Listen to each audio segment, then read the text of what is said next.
Sekarang sejarah itu akan ditulis ulang oleh aktor yang berbeda.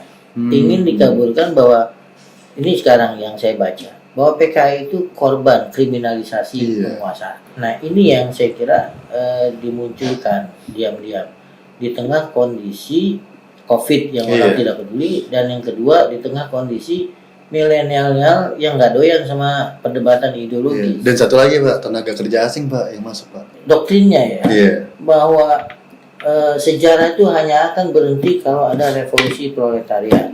Revolusi proletariat itu hanya bisa dilakukan dengan bloody revolution, harus dengan revolusi berdarah.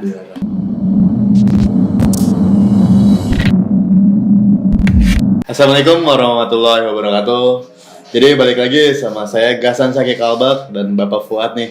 Ini Bapak masih punya jiwa muda lah ya, masih semangat banget untuk menemani saya. Jadi saya terima kasih banget Bapak untuk menemani saya. Karena di video yang sebelumnya ada dua video. Yang pertama itu tentang DPR yang mencetak uang 600 triliun. Terus ada tentang iuran BPJS. Itu pokoknya panas banget dan itu banyak banget opini-opini kita, keresahan kita. Dan sekarang kita akan memasuki ini Pak. Jadi akhirnya RUU HIP resmi menjadi usul inisiatif DPR RI walau tak memasukkan TAP MPRS nomor 25 tahun 1966 yang melarang PKI sebagai landasan usulan fraksi PKS nggak terima nih Pak. Tapi dia tetap semangat sih. Jadi intinya tuh TAP MPRS nomor 25 tahun 1966 ini kan udah disain Pak ya. Dan di situ kan ada landasan yang melarang PKI Pak. Iya. Ini gimana Pak? Masa negara kita jadi segininya sih Pak? Iya, saya balik tadi pengenalan Mas Gasan, jiwa muda dan intelektual akademisi itu kan semangatnya anti establishment, anti kemapanan. Tapi anti kemapanan itu jangan diterjemahkan selalu anti pada pemerintah. Iya. Untuk yang ini saya anti kemapanan milenial. Oke. Milenial itu kan selalu berpikirnya praktis, ogah mendengar yang istilahnya ideologis. Iya. Perdebatan ideologis itu sudah mati, nova ideologi. Nah, sekarang yang praktis pragmatis saja. Termasuk soal TAP MPRS. Bagi kalangan milenial saya kira nggak menarik ini ya. Kalau mereka tidak mengetahui sejarahnya, bahwa kita pernah punya trauma sejarah pemberontakan PKI. Komunisme di tahun 40-an dan di tahun 60-an, 50-an dan 60-an, dan itu trauma berat buat masyarakat Indonesia. Sehingga keluar TAP MPRS melarang ajaran komunisme, leninisme di Indonesia, jadi tidak boleh hidup lagi. Nah, untuk masyarakat sekarang orang akan berasumsi sudah tidak relevan, buat apa? Karena komunismenya sendiri sudah bubar di Soviet, gitu ya. Mereka lupa bahwa yang namanya ideologi itu bisa memanipulasi hidup dan berkembang pada produk lokal. Benar. Di Soviet ini bisa mati, tapi di Cina kan masih jalan. Di Korea Utara masih hidup. Kemudian di Indonesia dan yang lainnya bisa saja muncul dengan modifikasi sedemikian rupa. Tidak murni komunismenya, tapi menumpangi ideologi untuk melawan ideologi yang dianggap misalnya dominan di Indonesia, ideologi agama, gitu ya. Nah ini RUU yang baru itu dibuat sebagai pedoman masyarakat untuk menjadikan Pancasila sebagai ideologi negara. Tapi landasannya ada TAP yang lain tidak termasuk TAP MPRS. TAP MPRS itu menyatakan bahwa Leninisme dan komunisme itu dilarang di Indonesia. Kalau itu tidak jadi landasan, karena ini kan belum dicabut. Kalau itu tidak jadi landasan, besok kalau ini jadi undang-undang, kita bernegara tidak perlu khawatir dengan yang namanya Leninisme dan komunisme. Kalau itu kan berarti ahistoris. Kita seakan-akan begini. Membangkitkan. Sudahlah, yang lalu biar berlalu. Itu sejarah masa lalu dia kejam. Sekarang kita buka lembaran baru. Memang terasa enak gitu ya. Tapi kan sebagai sebuah ideologi, ketika dia punya cacat dan punya beban sejarah yang berat, harusnya jadi catatan. Benar. Contoh Jerman, Holocaust, gitu ya. Sampai sekarang setiap tahun itu diperingati kekejaman Nazi, Hitler.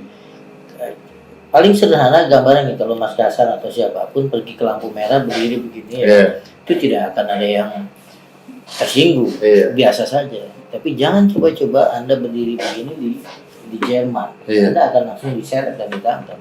Karena itu mengingatkan orang pada soal Holocaust. soal pembunuhan massal kepada masyarakat Yahudi, dan itu diabadikan sampai sekarang.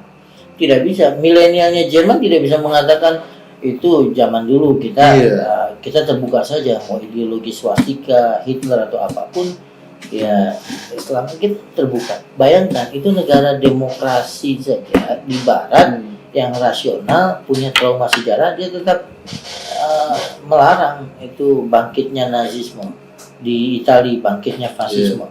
Nah ini mau dihapus, gitu ya. Di tengah kondisi kan kalau lihat sejarahnya yang berlawanan dengan komunisnya yang paling vokal itu kelompok Islam, kelompok agama Islam yang jadi korban dan sekaligus yang melakukan perlawanan kelompok organisasi Islam bersama dengan tentara. Nah, narasi yang dibangun di rezim sekarang ini selalu dibenturkan antara agama dengan nasionalisme, agama dengan Pancasila. Dalam kondisi begitu, lalu kemudian agama yang menjadi lawan selama ini komunisme itu dianggap bukan masalah besar. Pada saat yang sama pemerintah gencar sekali bicara tentang hati-hati radikalisme, hati-hati ideologi impor dari Timur Tengah. Nah ini kan memberikan, saya kira memang pemerintah tidak bisa membaca suasana kebatinan masyarakat Muslim, atau memang punya agenda yang memang akan memberikan kesempatan kepada kelompok-kelompok tertentu yang bersinggungan dengan komunisme untuk muncul kembali.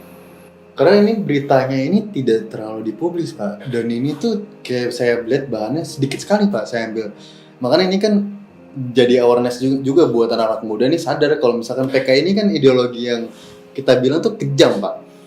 Mereka Pak, itu mengibaratkan manusia seperti binatang. Iya. Sekarang kan ada semacam pengaburan sejarah. Jadi sejarah itu kan ditulis oleh yang menang. Nah, di zaman Soeharto karena berkuasa melalui penumpasan PKI, dicitrakan, didramatisasi bahwa PKI itu memang kejamnya luar biasa melalui tulisan, melalui ini. Nah, itu sejarah ditulis oleh yang menang. Sekarang sejarah itu akan ditulis ulang oleh aktor yang berbeda. Ingin dikaburkan bahwa ini sekarang yang saya baca, bahwa PKI itu korban kriminalisasi penguasa. Yang kedua dibuka dokumen dari CIA. CIA itu Amerika itu punya kebijakan kalau peristiwa rahasia sudah lebih dari 50 tahun boleh dibuka ke publik.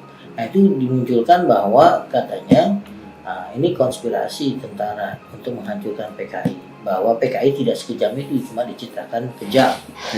Nah ini akan ditulis ulang. Kemudian yang ketiga akan ada pernyataan bahwa sejarah itu jangan divonis melalui sejarah, tapi harus divonis melalui hukum.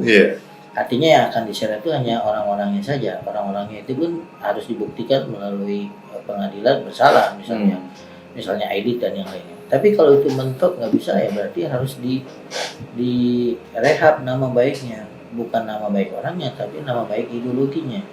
Nah ini yang saya kira dimunculkan diam-diam di tengah kondisi COVID yang orang tidak peduli, dan yang kedua di tengah kondisi milenial yang nggak doyan sama perdebatan ideologi. Dan satu lagi Pak, tenaga kerja asing Pak yang masuk Pak. Nah itu waduh, kemarin kan ada 500 yang TKA dari Cina ya Pak. Iya. Ini tanda apa Pak? Sekarang memang jadi pertanyaan besar, masuknya 500 TKA, yang protes itu bukan masyarakat biasa. Yang protes termasuk pemerintah daerah. Karena pemerintah daerah berpikiran begini. Pertama, soal tenaga kerja asing ini mengambil lahan tenaga kerja lokal. Nah, berarti kan merampas kesempatan bekerja orang lokal. Yang kedua, pemerintah daerah akan berhadapan dengan masyarakat. Benar. Kalau mereka tidak mengambil tindakan tegas. Jadi berkonflik antara pemerintah daerah dengan masyarakat. Yang ketiga, sulit memang pakai nalar dalam kondisi begini gitu ya. Tenaga kerja Indonesia yang bekerja di luar mau pulang, itu akan di screening, jangan sampai COVID. Tapi yang 500 tenaga kerja dari RRC ini masuk begitu saja. Pasti ada tujuan tertentu Pak. Nah, itu pasti kan ada kepentingan. Iya, kalau nggak ngotot kan nggak mungkin gitu. Kalau nggak ngotot dilanjutkan, tentu akan jadi pertanyaan gitu ya. Kita pengangguran sudah tinggi Iya, angkanya. PKL. Lalu kemudian dengan adanya COVID ini diperkirakan 1,5 juta orang akan di PHK. Kemudian masuk tenaga kerja asing Iya. untuk bidang pekerjaan yang sebetulnya bukan pekerjaan yang skill tinggi, skill biasa, buruh kasar. Dan kita juga banyak yang bisa. Sangat banyak, Sangat banyak. baik tenaga kasar maupun tenaga yang punya skill tinggi dalam teknologi. Pak, ini deh Pak, kita mau bahas tentang apakah ini awal kebangkitan dari komunis ini Pak? Kalau ideologinya dimunculkan kami komunis mungkin tidak, gitu ya.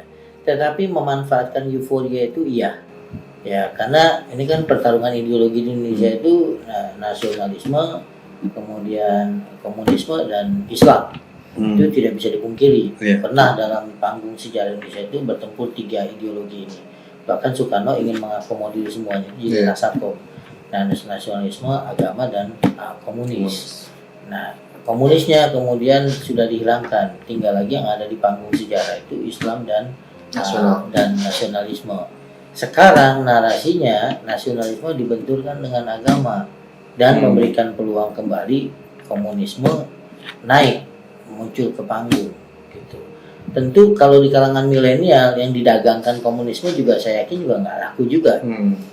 Dengan pencitraan komunisme jadi korban ya, dibenturkan dengan ideologi kapitalisme. Milenial sekarang pasti milihnya kapitalisme. Iya. Kalau suruh milih antara Amerika dengan Korea Utara, Amerika dengan Cina, milenial kita pasti milih profilnya Amerika. Maka mereka juga cerdas, tidak akan memunculkan komunismenya. Tapi yang dimunculkan adalah bahaya laten bagi komunisme itu kan agama. Jadi yang diperburuk citranya itu kelompok agama. Nah, ketika kelompok agama tersingkir, barulah mereka akan muncul, meski bukan dengan label komunismenya, tapi semua agendanya akan masuk. Oke Pak, ini saran buat orang-orang Pak, agar ini, karena kalau saya lihat sih banyak banget nih keras-keras juga katanya suruh lawan. Iya. Nah menurut Bapak apa Pak ini langkahnya Pak untuk melawan komunisme ini agar tidak bangkit Pak? Ya, kalau di kita umat Islam terutama ya, karena dalam panggung sejarah memang bukan cuma orang Islam perkotaan, pedesaan. Yang paling heroik justru malah NU di Jawa Timur yang melawan komunisme gitu. Nah, saya nggak tahu belakangan bagaimana cara NU menghadapi isu ini. Padahal secara sejarah mereka yang jadi korban PKI dan mereka yang paling heroik melawan PKI. Tapi dengan diusung anti radikalisme, anti impor ideologi dari Timur Tengah, NU dan ormas Islam itu juga sepertinya tersihir juga, tidak melihat bahwa komunisme ini sebagai bahaya laten yang akan muncul. Saya kira memang harus disosialisasikan kembali bagaimana ideologi komunisme itu, terutama dari aspek kejahatannya. Kalau yang mengerti bagaimana komunisme kajian literaturnya, Karl misalnya. Karl itu doktrinnya ya, bahwa sejarah itu hanya akan berhenti kalau ada revolusi proletariat. Revolusi proletariat itu hanya bisa dilakukan dengan bloody revolution, harus dengan revolusi berdarah, dan tidak mungkin melalui kompromi, apalagi demokrasi. Itu nggak mungkin. Itu pernyataan jelas. Maka alat komunisme itu nggak mungkin dengan cara parlementer. Dia akan melakukan cara-cara yang kasar. Tapi tentu dalam dunia sekarang itu akan dimodif sedemikian rupa. Saya kira tujuannya bukan benar-benar munculkan komunisme, tapi tujuan utama pertama adalah membuat kelompok-kelompok agama itu jangan terlalu dominan. Itu dulu. Itu. Nah, kalau sudah tidak dominan, karena mereka tahu persis tentara tidak mungkin bisa melakukan perlawanan pada mereka, karena kan tentara itu bagian dari struktur negara. Dia pintar step by step ya. Kalau pimpinan negara bilang enggak. Tapi kalau umat Islam kan bukan bagian dari negara, masyarakat. Dia bisa bergerak sendiri. Nah, kalau ini bisa dimarginalkan, mereka akan punya peluang. Oke deh Pak, makasih ya Pak ya. Dan teman-teman juga bisa bantu di-up lagi berita ini, karena kalau misalnya ini lenyap dan nggak ada yang tahu dan tiba-tiba perlahannya mereka terwujud, wah itu udah. Betul, jadi stepnya saya kira mereka nggak akan langsung muncul komunisme. Siapa sih milenial yang mau memilih sekarang Korea Utara dibandingkan Amerika? Siapa yang mau memilih kehidupan bernegara di Cina ketimbang di Inggris? demokrasi, kapitalisme melawan komunisme, tentu milih di sana. Tapi itu nggak akan mereka munculkan di awal. Yang mereka munculkan adalah alergi kepada agama yang terlalu banyak mengatur norma kehidupan, gitu ya. Urusan gua, urusan lu. Agama terlalu banyak ikut campur urusan pribadi kita. Itu yang munculkan. Nah, ketika orang sudah mulai alergi, itu semakin dekat dengan yang namanya ideologi ateisme. Oke deh Pak, makasih Pak ya buat sharingnya di edisi yang tentang komunisme ini. Semoga tidak lahir lah, karena itu yang kita harapkan sebagai anak muda, dan pastikan meluluh lantarkan nilai-nilai agama Pak ya. Iya, ini tantangan. Ini makanya saya bilang saya anti establishment pada mindsetnya milenial. Karena milenial itu kan ogah dengan yang sifatnya ideologis, sifatnya normatif, maunya praktis, pragmatis gitu ya. Oke deh Pak, jadi segitu aja. Jangan lupa untuk subscribe, like, comment, dan share video.